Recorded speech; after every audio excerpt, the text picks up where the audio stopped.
Merci Jean-François, on est de retour dans la zone Country Rock et j'ai le plaisir d'avoir avec moi nul autre que Pierre-Paul Belzile-Lacasse de Lacasse et Associés. Et devinez de quoi on va parler aujourd'hui? On va parler argent un tout petit peu, comment gérer son argent. Et même quand on en fait beaucoup, souvent, on en manque quand même de l'argent parce qu'on oublie de bien gestionner. Bonjour Pierre-Paul, ça va bien? Oui, salut Denis, oui, ça va très bien. Aujourd'hui, on parle d'un cas tout à fait particulier. Souvent, en tant que citoyen, on regarde les gens qui travaillent autour de nous autres. On va classifier les métiers. Et un des métiers qui est le plus haut sur la tourelle, c'est toujours le métier de médecin. Mais faut pas oublier que le médecin est un travailleur autonome. Il doit gestionner ses sous.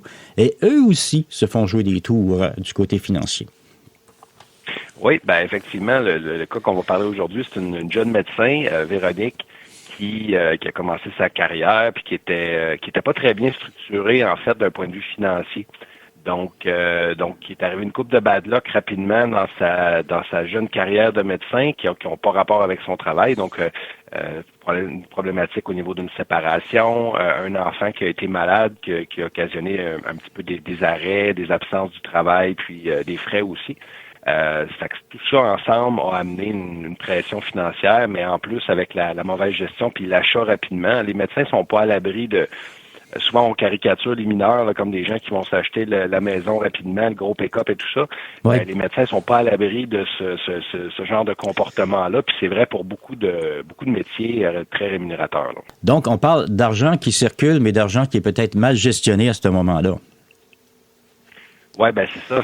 On a beau avoir des revenus comme dans ce cas-ci, cette médecin-là a des revenus autour de 300 000 par année, hein, c'est pas rien. Ben, c'est un bon revenu, hein? C'est un bon revenu, mais une fois qu'on enlève, faut toujours penser que il y a des frais reliés à son emploi, il y a l'impôt à payer. Fait que dans le fond, il restait à peu près, on va dire, une dizaine de mille là, par mois pour les dépenses pour cette médecin-là. Mais elle avait aussi, quand elle est venue me voir, une pension alimentaire, puis des frais reliés à son enfant. Fait que pour vrai, il lui restait peut-être un 7-8 000. Donc, c'est avec ce 7-8 000-là qu'elle devait payer sa maison, sa voiture et toutes ces choses-là qui étaient financées. Donc, elle s'est retrouvée, dans le fond, la situation à la base, c'est que les premières années, pour réussir à pallier là à son absence de travail et tout ça, elle n'a pas payé ses acomptes provisionnels. Donc on le sait, hein, quand on n'est pas salarié, on doit estimer, basé sur notre revenu de l'année passée, les revenus qu'on va faire. Le gouvernement nous donne une estimation, puis nous prévoit des acomptes provisionnels qu'on doit verser aux 3 mois.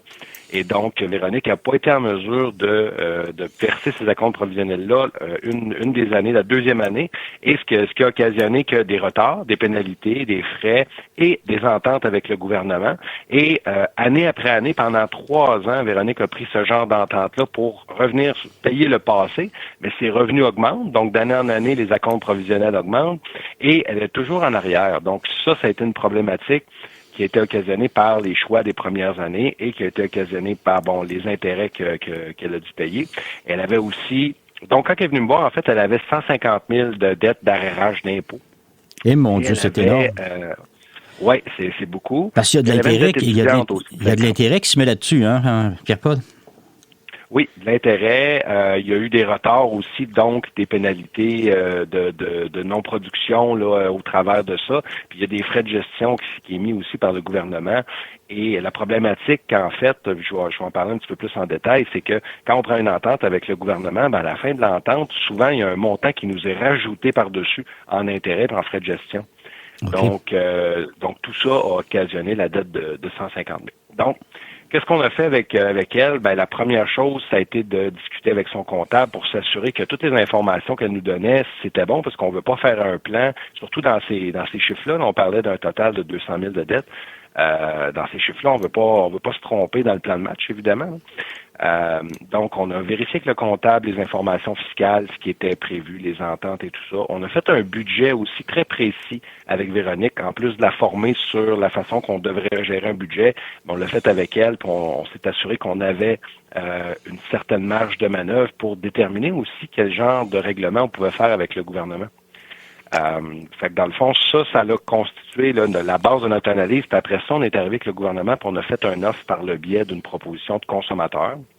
Et dans le cadre de cette offre-là, on offrait de les payer, dans le fond, à 100%. Par contre, on cessait l'intérêt, on cessait les pénalités, les frais de gestion, parce que quand on dépose une proposition, c'est un petit peu comme une faillite au niveau de la protection, c'est-à-dire qu'on arrête au moment du dépôt tous les calculs. On suspend les procédures, donc il n'y a plus d'intérêt, il n'y a plus rien qui se passe par rapport à la dette du passé. Okay. Donc c'est la mécanique qu'on a pris avec elle. Mais à ce moment-là, est-ce qu'elle est obligée de rembourser 100% de la dette ou on pourrait prendre une entente pour rembourser 80 ou 70% de la dette?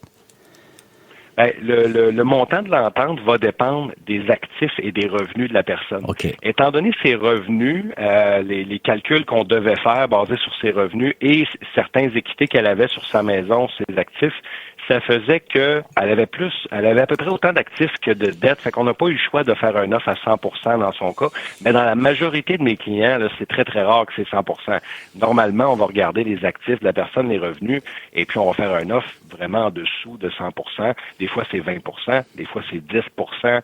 Il y a des cas que c'est plus, ça peut être du 50%. Ça va dépendre vraiment de plusieurs facteurs. Puis ça, on fait le tour avec notre client, puis on lui explique les raisons de notre suggestion d'offre, puis pour comment ça va se passer, ce règlement-là. Là, sa dette était-elle uniquement sur Revenu Québec? Ben, 150 000 de dette d'impôt, donc c'est la majeure partie de ses dettes. L'autre 50 000, c'était sa dette étudiante. Ah bon, OK, c'est prêt. Oui, c'est ça. Et la dette étudiante, étant donné que ça faisait pas 7 ans qu'elle était sortie de ses études, c'était une dette qui était non libérable. Donc, elle avait des paiements à faire. Puis même en faisant une proposition, elle pouvait pas se libérer de cette dette-là. Okay. Mais essentiellement, en faisant une proposition à 100% comme ça, on se trouve à payer sur une durée de 5 ans toutes les dettes de madame, incluant la dette étudiante. La seule chose de la dette étudiante, vu que c'est une dette non libérable, là, la partie intérêt, elle, n'est pas inclue dedans, c'est-à-dire que les intérêts continuaient de courir pendant ce temps-là, ce qui n'était pas le cas de la dette d'impôt. Donc, ces subtilités-là, à cause que la dette était non libérable, c'est des choses qu'on lui a expliquées, évidemment, qu'elle aurait des paiements à faire, qu'elle paierait en très, très grande partie sa dette étudiante dans le cadre du règlement, mais qu'il resterait là un petit bout d'intérêt à assumer. Les intérêts sur un prêt étudiant ne sont jamais très élevés non plus, puis sont du type d'impôt, fait qu'il y a des avantages quand même avec ça. Fait que la particularité qu'il y avait, vu que c'était Revenu Québec, qui est principalement, là, ce que je voulais expliquer aussi, c'est qu'on est confronté souvent avec Revenu Québec, c'est que ils prennent des ententes. Typiquement, ces ententes-là, il faut que ça se règle sur un an. Fait que quand on a des montants de 150 000 à régler sur un an, là, on se comprend que c'est même pour les gens qui ont des bons revenus, c'est pas à la portée de grand monde de respecter ces ententes-là. Et comment donc? Des fois, on peut l'étirer sur 2 ans, ça prend certains critères et la problématique, c'est que Revenu Québec devient très agressif quand on ne respecte pas ces ententes-là. Donc, tant qu'à prendre une entente qu'on ne respecte pas, on est mieux de pas en prendre puis de dire qu'on n'est pas capable puis d'essayer de trouver d'autres solutions. Donc, malheureusement, elle a commencé en ne respectant pas certaines ententes. Donc, le gouvernement était très agressif. Et une des problématiques qu'on a pour les médecins, puis pour certains emplois, c'est que les médecins, c'est pas des salaires, hein, c'est une forme de commission qu'ils reçoivent. Donc, quand le gouvernement vient saisir, on a des exemptions quand on est saisi, certains montants que les créanciers peuvent pas saisir. Mais pour les médecins, ça s'applique pas, ça. Donc, théoriquement, le gouvernement aurait pu saisir 100% de ses revenus, et on l'a déjà vu dans le passé. Là. Donc, c'est une situation qui est vraiment pas gérable quand on est rendu là. Ouais, c'est carrément envoyer quelqu'un à la faillite. Excusez l'expression, mais c'est ça. On s'en va là dans ce temps-là. Dans son cas, c'est pour ça qu'on a déposé une proposition, parce qu'elle a la même protection qu'une faillite, donc les mêmes avantages. Les inconvénients sont pas du tout les mêmes, par contre. Donc, c'est pour ça qu'on a déposé une proposition pour la protéger de saisie, pour s'assurer qu'on mettait un frein aux intérêts, aux pénalités, tout ça. Okay. Et donc, la problématique que je disais tantôt, c'est que quand on arrive à la fin d'une entente puis qu'on n'est pas protégé par la loi, le gouvernement, il va nous rajouter. Donc, exemple, on doit 100 000, on fait un paiement pendant 1 an et demi qu'on s'entend avec le gouvernement pour verser le 100 000. Après 1 an et demi, le gouvernement nous revient, maintenant, vous nous devez 20. Le 20, il sort de où? Il sort d'intérêt puis de frais de gestion. Et là, on fait une entente pour payer le 20. On reçoit, là, il reste 3 000 à payer. Et ça finit plus comme ça. Oui, ça va toujours de même. Okay. Ouais. Et l'autre problématique qu'on a avec les dettes de Revenu Québec, que plusieurs gens rencontrent, c'est le fait que les institutions financières, c'est très, très, très rare, voire presque jamais, qui vont accepter de financer un prêt comme ça, qui va payer des dettes fiscales. Donc, ça aussi, ça limite les options là, pour les gens. C'est une dette non matérielle, hein, c'est qu'il n'y a aucune garantie qui peut s'appliquer dessus, à moins qu'on mette en garantie nos hypothèques puis qu'on réhypothèque la maison, des choses de même. Mais finalement, c'est pas ça qui... C'est ça. Quand on peut réhypothéquer des actifs, c'est faisable, mais sinon, c'est pas une option. Fait que dans le fond, ce qu'on a fait avec elle, c'est ça, c'est qu'on a fait cette entente-là, on a empêché les saisies, on a arrêté les intérêts. Elle a fait un paiement sur 5 ans qui rentrait dans son budget, qui était capable de le faire. On parle d'un paiement qui était quand même dans les 2-3 000 là, donc c'est très matériel comme paiement. Mais on s'est assuré aussi qu'elle était capable de continuer de mettre l'argent pour ses acomptes provisionnels dans le futur. Fait que, tu sais, toute la planification qui vient autour de ça est très, très importante. Ouais. C'est pas quelque chose qui se fait en une heure, une petite rencontre comme ça pour tout planifier ça. Il faut s'assurer que la stratégie va fonctionner puis que ça va protéger la personne. Ce que moi je perçois avec toutes les discussions qu'on a, c'est qu'on va restructurer la façon financière du client, de la personne qui va vous rencontrer. On restructure tout ça, on lui montre comment ça fonctionne, on lui amène de l'information, parce que souvent, cette information-là, on n'a pas. Tu sais, l'impôt, quand on arrive dans les 300 000 $, c'est 50 % de notre 300 000 qui s'en va à l'impôt. Là, c'est 150 000 $, il n'y a pas de déduction. Là. C'est ça, exactement. Ça fait que oui, c'est tout ça qu'on fait. On fait de la formation sur la gestion financière. On protège la personne, donc vraiment une protection légale, et on la restructure pour le futur en s'assurant que le plan de match y est viable et que la personne elle comprend vraiment tous les éléments de ce plan de match-là. Oui, ça c'est vraiment la façon de faire. Et donc, la dame, j'imagine, à ce moment-là, s'en est tirée. Après 5 ans, on tire la switch, on reprend, puis on fait attention. C'est ça le plan de match. C'est ça. On est encore dans ce 5 ans-là, là, donc c'est pas tout terminé, mais les revenus vont continuer d'augmenter tranquillement. Les acomptes provisionnels sont payés. Donc, essentiellement, ce qu'il faut, c'est une discipline pour suivre le plan de match. Fait qu'on a des rencontres prévues là, sporadiquement pour s'assurer qu'on est toujours dedans. Sa comptable la suit aussi, là, évidemment, parce que quand on vit dans ces eaux-là, on veut s'assurer qu'on fait pas d'erreur avec nos acomptes provisionnels et avec les délais de production et toutes ces choses-là. Puis on s'assure aussi que tout ça va être bien suivi par la personne. Je reviens sur Revenu Québec qui nous demande de prouver nos dépenses, etc., etc., etc. Selon Revenu Québec, c'est à nous de prouver nos dépenses et non à eux de s'assurer que les dépenses ont été faites.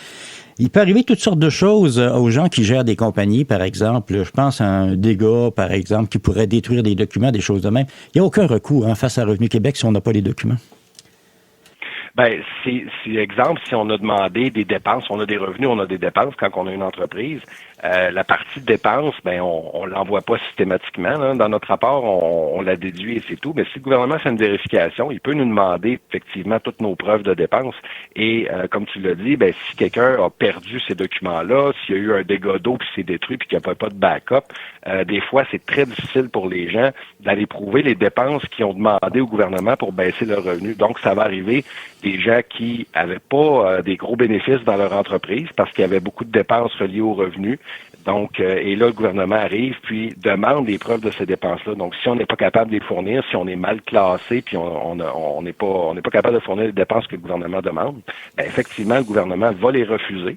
Et en refusant ces dépenses-là, ben, c'est comme si elles n'existaient pas. Donc, si le gouvernement nous refuse 50 000 de dépenses, ben, c'est un 50 000 de revenus qui n'est pas épongé par des dépenses qu'on doit payer de l'impôt dessus, là, et qu'on doit, c'est ça. Donc, dépendamment de la structure de notre entreprise, là, si on est un incorporé, ben, c'est l'entreprise qui doit payer ces montants-là, mais ça peut mettre l'entreprise dans le trou. Mais si on est un travailleur autonome ou une entreprise enregistrée, ben là, à ce moment-là, c'est le propriétaire qui est directement responsable parce qu'on se fait imposer sur notre rapport d'impôt les bénéfices de notre entreprise.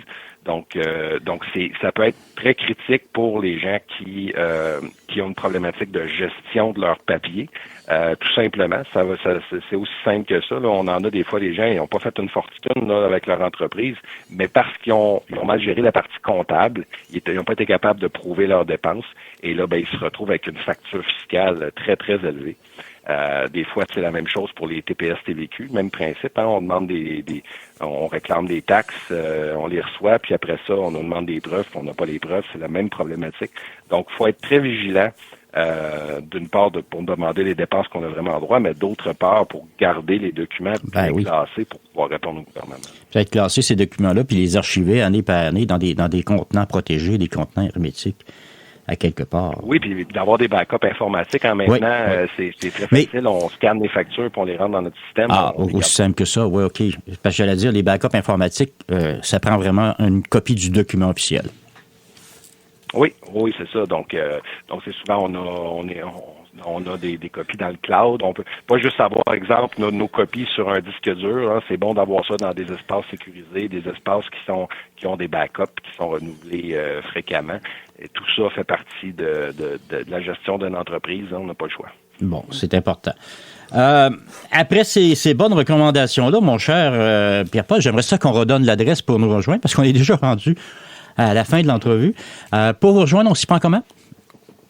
Donc, les gens, pour nous rejoindre, ils peuvent nous rejoindre au 1-844-LACASSE. Ils peuvent nous écrire aussi au info@commercial-lacassesyndic.com. Allez sur notre site Internet, lacassesyndic.com, ou sur notre Facebook, Lacasse et Associés. On poste vraiment toutes nos chroniques qu'on fait aussi. On a fait des vidéos et on donne de la formation aussi sur toutes ces plateformes. Génial. Pierre-Paul, encore une fois, un gros merci d'avoir pris le temps de venir jaser avec nous. Ce fut très instructif. Merci, Denis.